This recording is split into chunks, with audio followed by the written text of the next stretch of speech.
The old highway stretching between Texas and Oklahoma shimmered beneath the relentless sun, its cracked asphalt radiating heat in waves that distorted the horizon. Dust devils twisted lazily across the roadside fields, and the only sound apart from the buzzing of cicadas was the low, steady hum of a vintage pickup truck pushing 70 on the open road. The truck was faded blue, rust eating at the edges of its wheel wells, and it shook slightly with every pothole it rolled over. Inside the cab, the radio hissed and crackled as a song from the 1950s filtered through the speakers. Something slow and familiar, the kind of tune that lingered like memory. Behind the wheel sat an older man, his back slightly hunched from years of physical labor, hands thick and calloused from soil and machinery. His name was Arthur Banks. He wore a worn-out flannel shirt under a patched canvas jacket, the cuffs frayed, the shoulders sun-bleached. His jeans were stiff with dust, and the brim of his cap was stained with sweat. Lines etched deep into his face told of hard summers, early frosts, and the kind of stubborn endurance that couldn't be taught. He had the eyes of someone who had seen the land change 1,000 times and still believed in its promise. Arthur had spent 40 years working the same stretch of farmland his father once tilled, an unassuming patch of earth where peanuts and sorghum grew under a sky that never offered guarantees. He didn't leave his land often. Most of what he needed came to him, supplies, parts, even feed. But today was different. Today he was on his way to Fort Smith, a city that had always felt too busy, too loud, too unfamiliar. But a new agricultural equipment showroom had opened there, and the word in the farming circles was that it was the most advanced in the region. They said it carried machines straight from Europe, with tech that could save time and fuel, with engines that could outlast 3 harvests without a hiccup. Arthur wasn't looking for flash or prestige. He was there with a purpose.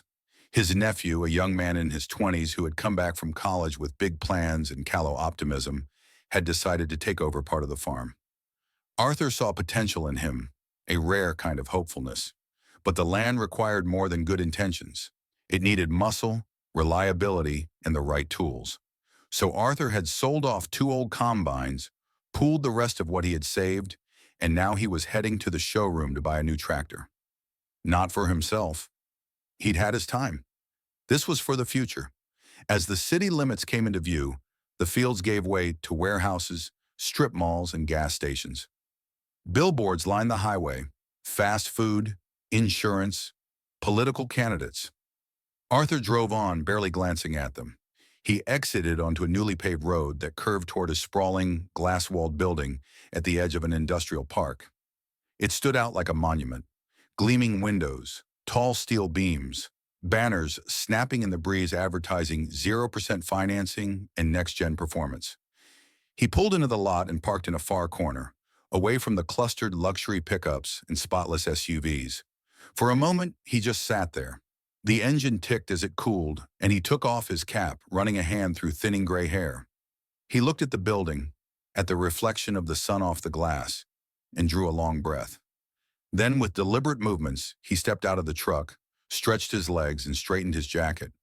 The heat clung to him like a second skin, but he didn't rush. He walked toward the entrance, his boots tapping against the clean pavement, passing rows of machines lined like sentries. Each tractor was waxed to a shine, their paint unmarred, their seats still wrapped in plastic. There were attachments he had never seen before. Digital control panels, enclosed cabs with built-in climate systems, tire treads wider than a grown man's shoulders. These were not the machines of his youth, but he didn't flinch. He was here to understand, to choose wisely.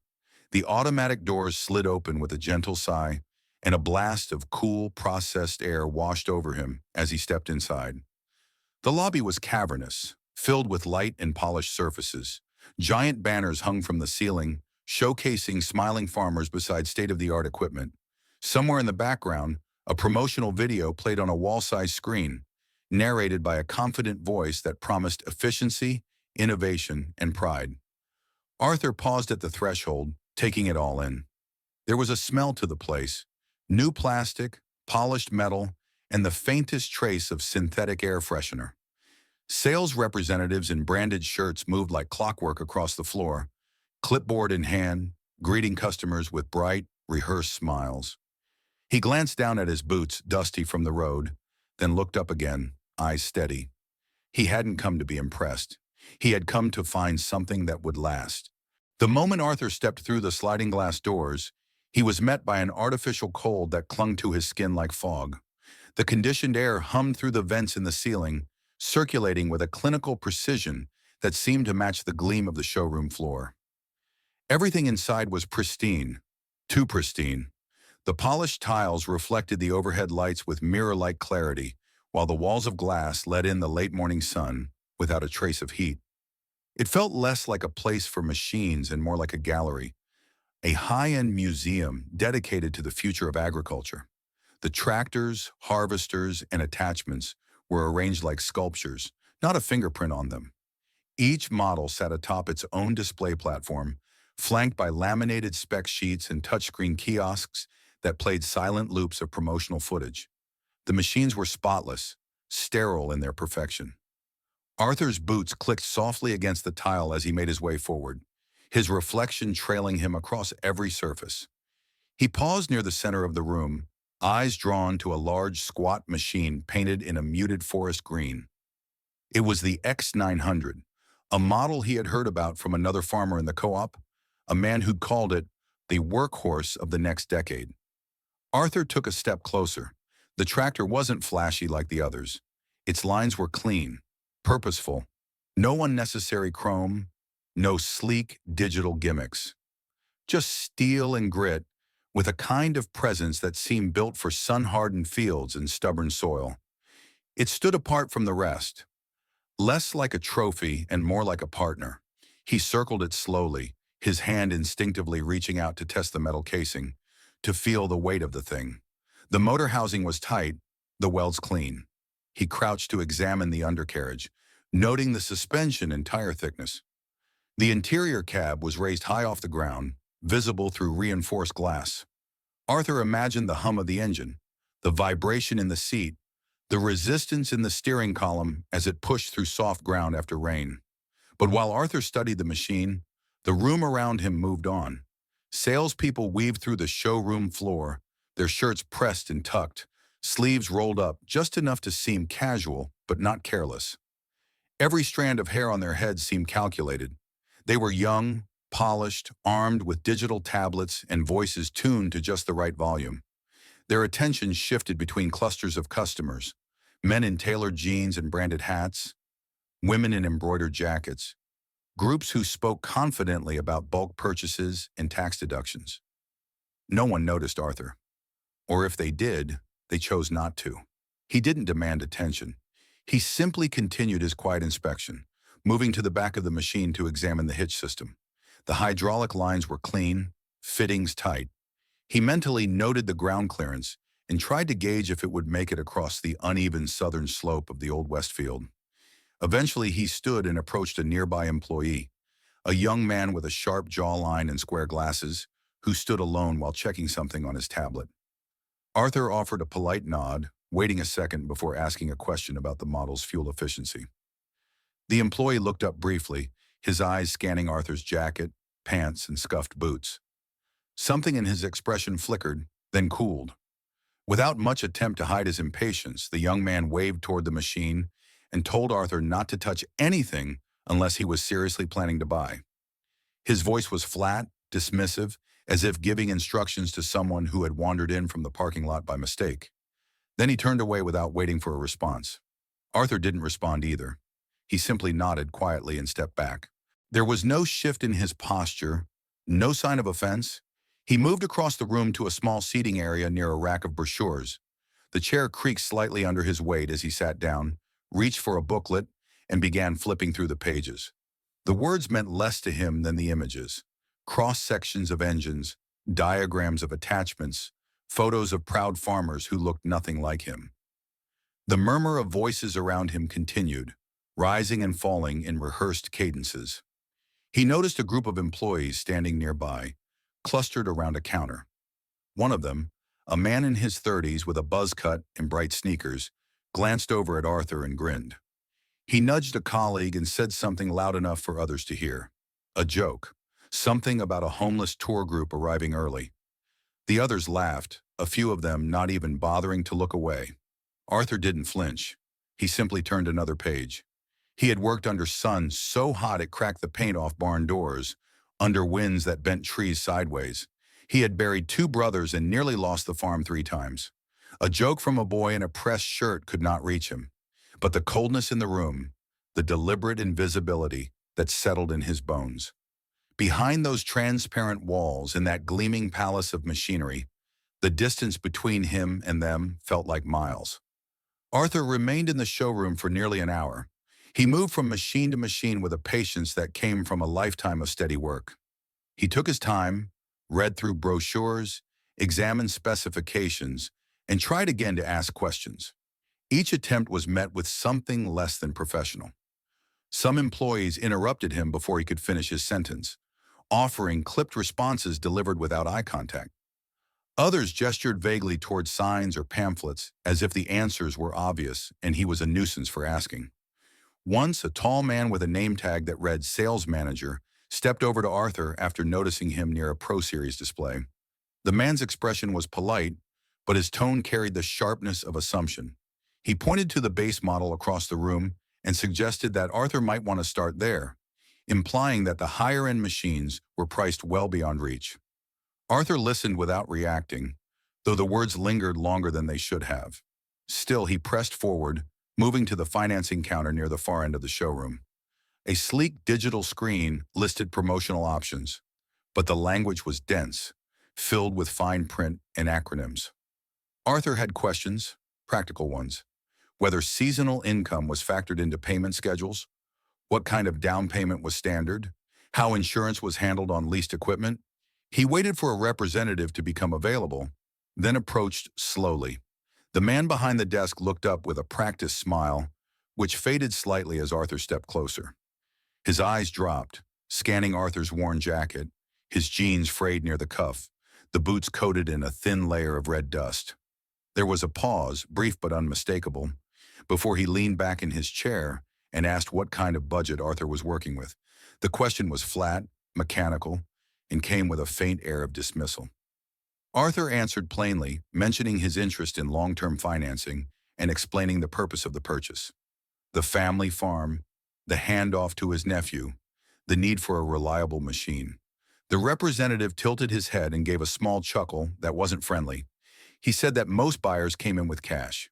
Financing, especially on the Pro line, was reserved for high-volume clients, contractors, commercial farms, those with established accounts.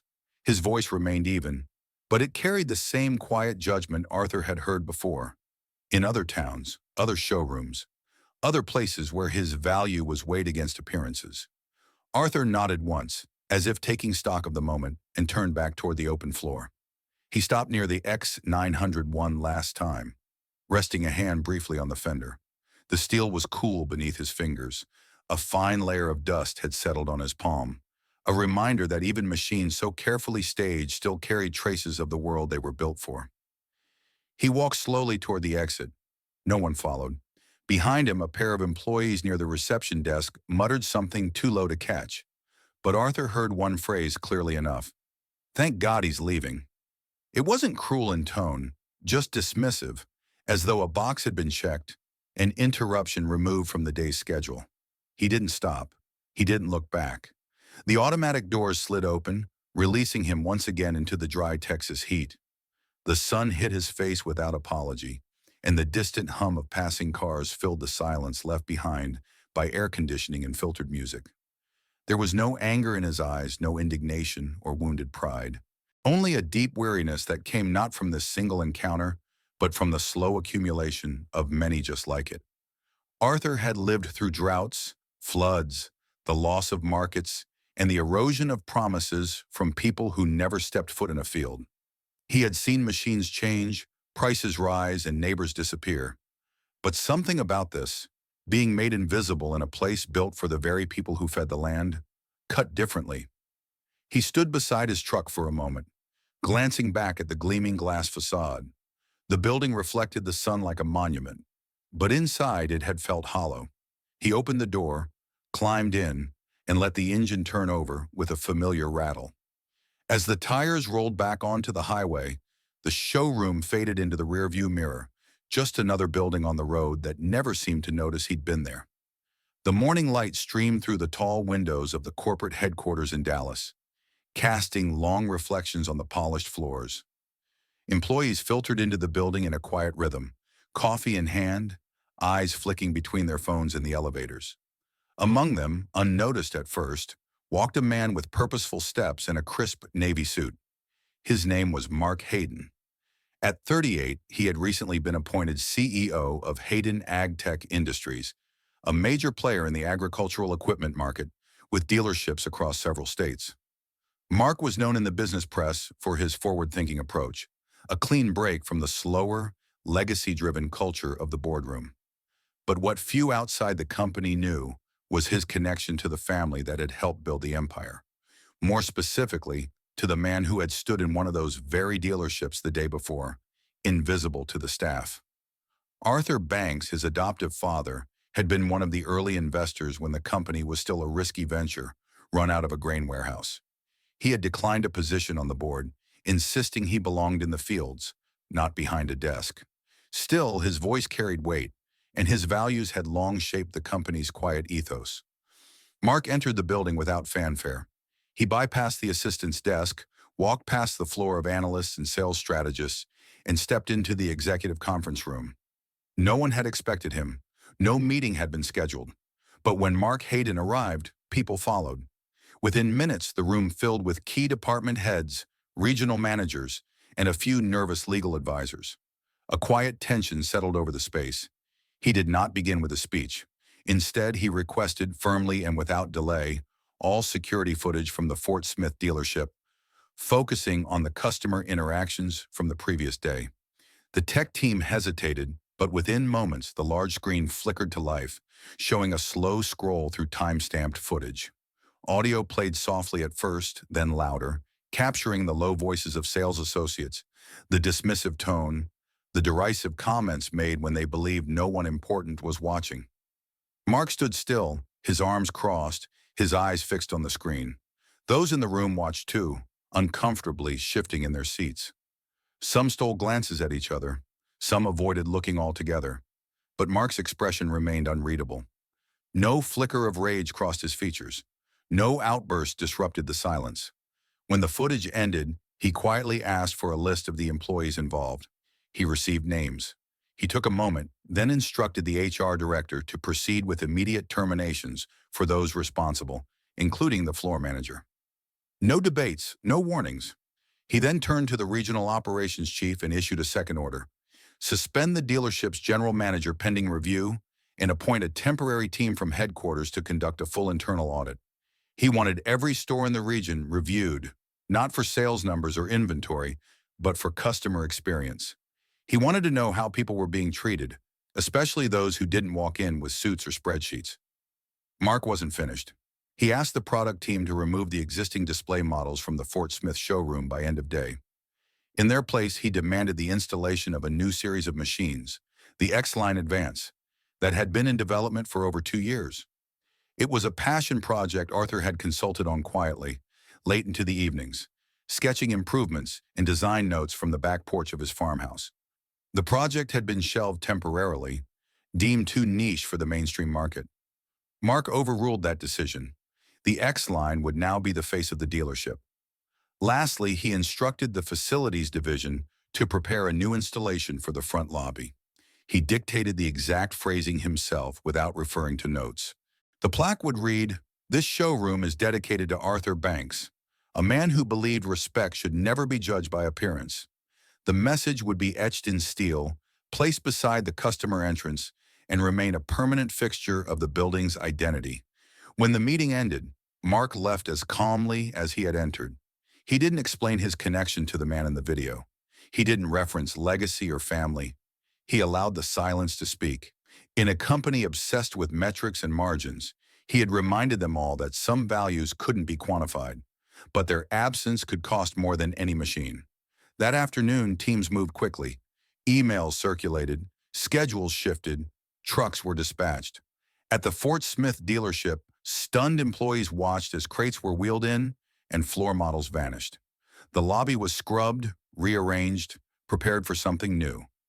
No one said much, but everyone felt the change.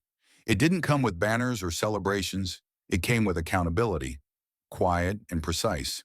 And on a wall of glass that had once reflected only light and steel, a single inscription began to take shape, carved not just into metal, but into the culture of a company that had momentarily forgotten where it came from. A full week had passed when Arthur Banks returned to the dealership. The highway looked the same, stretching flat and sunlit across the southern plains. But the atmosphere awaiting him beyond the glass walls of the showroom had changed entirely. The air no longer buzzed with indifference. Something deeper had settled in, something like expectancy laced with unease. The front doors slid open silently as he stepped inside, his boots echoing softly against the newly polished tile floor. Inside, a new energy pulsed through the space. The harsh laughter and casual arrogance that had once floated in the air were gone. In their place stood a line of employees, some fresh-faced, others veterans who had been quietly doing their jobs long before the culture had slipped into complacency. They stood in silence as Arthur entered. A new manager had been brought in from headquarters, a man in his 50s with calm eyes and a demeanor shaped by decades in the industry. He stepped forward with a nod, but said nothing. No speech, no explanation, just quiet acknowledgement. Arthur didn't pause for ceremony. He didn't ask questions. He didn't stop to measure the change or assess the faces watching him. His gaze moved across the room until it landed on the familiar shape of the X900, but now it stood subtly transformed. The newer model bore small but purposeful changes, tweaks in the controls, a more efficient engine setup, reinforced components. He recognized the design elements immediately. These were his suggestions, once shared over coffee-stained paper at twilight, now welded into steel and circuitry. He walked up to the machine, running his hand along the hood. It still had the same industrial strength, the same no-nonsense durability. But there was something else now, a quiet pride in the craftsmanship, a message embedded in every detail. Arthur circled the tractor, checked the seat, the panels, the undercarriage. Nothing showy, nothing performative. Just a farmer checking his tools, like he'd done his whole life. Behind him, the employees remained quiet. They watched not out of curiosity, but out of recognition. They now understood who he was, not just in name, but in meaning. Not a relic of a forgotten generation, not a lost customer wandering through corporate polish, but the very foundation they'd been standing on without realizing it. Arthur made his way to the front desk and quietly completed the purchase. He listed the tractor under his nephew's name, including the address of their family farm outside of Sherman. There was no hesitation, no negotiation, no need to inquire further. He knew exactly what was needed. The staff handled the paperwork with a new attentiveness. Their movements were measured, their eyes respectful. Not because of fear or orders from above, but because the silence Arthur brought with him carried more weight than any rebuke. When the transaction was complete, Arthur didn't linger. He didn't wait for anyone to approach him with apologies. He didn't reference the events of the week prior, didn't glance toward the newly installed plaque that now hung near the entrance. He simply walked past the displays, through the wide-open floor, and stepped back into the sunlit air. Outside, the pickup truck waited in the same spot. Dust still clung to its fenders. The old engine turned over with a familiar rumble. As he pulled away from the lot, he didn't look in the rearview mirror. He hadn't come to reclaim pride or demand redemption. He had come to do what he intended all along, to choose the right machine for someone he loved, and to ensure that the legacy he had built, quietly, persistently, without needing to be seen, would carry on in the soil of the next generation. Behind him, through the transparent walls of the dealership, the figure of the X900 gleamed under the lights. And though no one said a word, the building felt changed, not just renovated or restaffed, but re-anchored. The kind of change that doesn't announce itself with banners or slogans, but settles deep into the floorboards, into the habits of people who had forgotten what it meant to serve with dignity. Arthur didn't need a spotlight. He never had. All he needed was a good machine, an honest deal, and the quiet assurance that in a world chasing polish, substance still mattered. Arthur's nephew, a teenager with broad shoulders and hands stained with dirt, watched the powerful tractor with suspicion as it was delivered to the farm. He couldn't bring himself to believe that it was his. The tractor, polished and towering, seemed out of place on the land that had known only manual labor for so long. Arthur stood beside him, his hand resting gently on the boy's shoulder. He wasn't a man of many words, but in this moment, he chose to speak. His voice was low and steady, the wisdom of years embedded in each word. He told the boy never to judge people by their appearance. He explained that true strength lay not in displays of power, but in patience, in calm, and in those who remained true to themselves, even when the world turned its back on them. The sun had dipped below the horizon by the time Arthur sat down on the porch, the cool evening air wrapping around him like an old coat. He watched the sky deepen into shades of orange and purple, the fields stretching out before him in endless silence. There was something about the land, something eternal in its rhythms that grounded him. The quiet of the evening was almost sacred, a place where time seemed to slow, and every breath was a part of something larger. The earth beneath his feet had witnessed countless sunsets, and it would witness countless more long after he was gone. The work, the toil, it was all a part of the same cycle. And now as he sat on the porch, watching the fading light settle on the fields, there was a new feeling inside him. A quiet satisfaction, born not from loud victories, but from the simple act of having remained steady. He had not raised his voice when it would have been easy to do so. He had not reacted when others expected him to. Instead, he had allowed things to unfold, trusting that time, like the seasons, would eventually reveal their purpose. In the end, he had said everything that needed to be said, not through anger or defiance, but through his actions, his decisions, and his unwavering belief in the strength of patience. Arthur's gaze lingered on the fields, where the crops swayed gently in the breeze. The land had always been his true companion, his constant, the thing that never judged or turned away. It was in the soil, the trees, and the wind that he had found the quiet strength to face life's challenges. The tractor, a symbol of progress and change, was now part of the landscape, but it was just a tool, nothing more. The land would always be the heart of everything. And in this moment, as the night settled in and the stars began to appear overhead, Arthur knew that he had made the right choice. The world had tried to change him, to make him fit into a mold that didn't belong, but he had stood his ground. He had stayed true to himself, and in doing so, he had shown his nephew and the world what real strength looked like. The tractor, powerful and imposing, would help the farm grow, but it was not the source of that growth. It was the earth, the patient care of those who tended it, in the steady, quiet persistence that allowed the land to bear fruit year after year. Arthur had learned long ago that nothing in life came easily, but that was what made the rewards all the more meaningful. The land, like people, needed time to thrive. It needed care, patience, and respect. As the evening deepened and the stars sparkled overhead, Arthur's thoughts turned inward. He reflected on the journey he had taken, the battles fought and the losses endured. There had been times when he had felt the weight of the world on his shoulders, times when he had doubted himself. But now, in this moment of calm, he realized that every step had led him here. The farm, his family, the quiet satisfaction of knowing that he had done the right thing. All of it was a testament to his choices, to the strength of staying true to what mattered. The world outside might have been chaotic, unpredictable, and full of noise, but here, on this farm, there was peace. It was a peace that came from knowing that some things, true things, could never be shaken. No amount of change, no matter how loud or forceful, could alter the quiet truths that ran deeper than any surface noise. Arthur had weathered the storms of life with dignity, and now as the night settled over the fields, he felt a deep sense of contentment. He had said what needed to be said, not through words, but through the simple, steadfast act of being himself. And in doing so, he had shown his nephew, and perhaps even the world, that the greatest strength was not in overpowering others, but in standing firm in the face of adversity and trusting that, in time, everything would come to fruition.